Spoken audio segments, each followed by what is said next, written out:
Police Commissioner Elections, CEF number 24. Certificate of Canvas of Votes and Proclamation of Winning Candidate for Mayor. May 12, 2025 National, Local, and Farm Parliamentary Elections.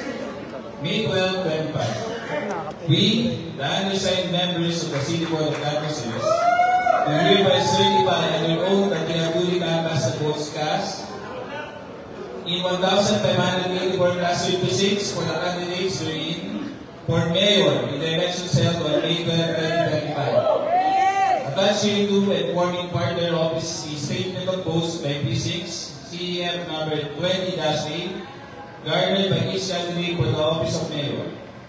That after such canvass, it appears that Dumagoso Isko Moreno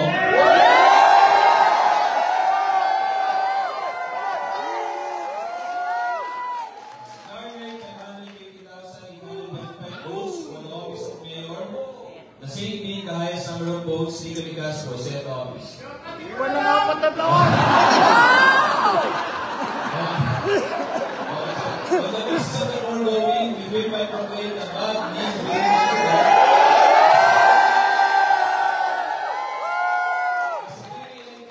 of NCR, City of Manila, Province of NCR, Manila.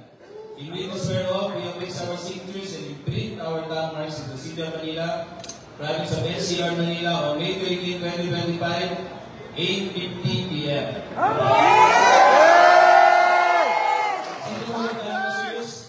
Jeremy Menes, Chairperson, Giovanni Dini, Vice Chairperson, Teresa Lumeda, Member Secretary. Yeah!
Nasaan na si Ian? Ano po uwi na? Di ba ano ba siya? Uwi na.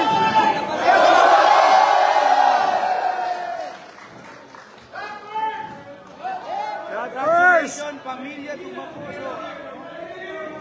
Pagkakakuha ng pamilya.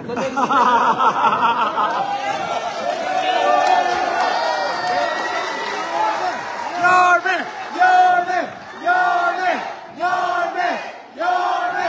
Yorme! Yorme!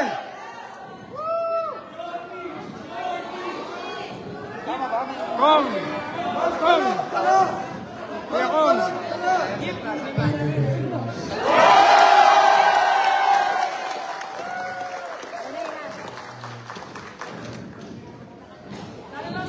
I have no words, but thanks to the people of Manila. I'm grateful to each and every citizen of the city. In this type of mandate, I really owe it to you. I will do my best to be a better mayor of the city.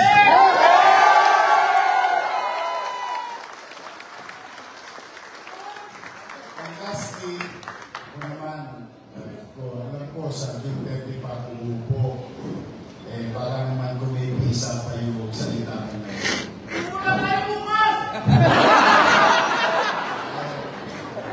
Pero nananawagan ako sa inyo. Let's start healing this island.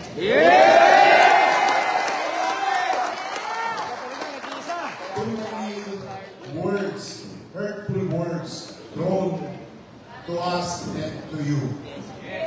I know. But sabi nga, Let's be magnanimous in victory.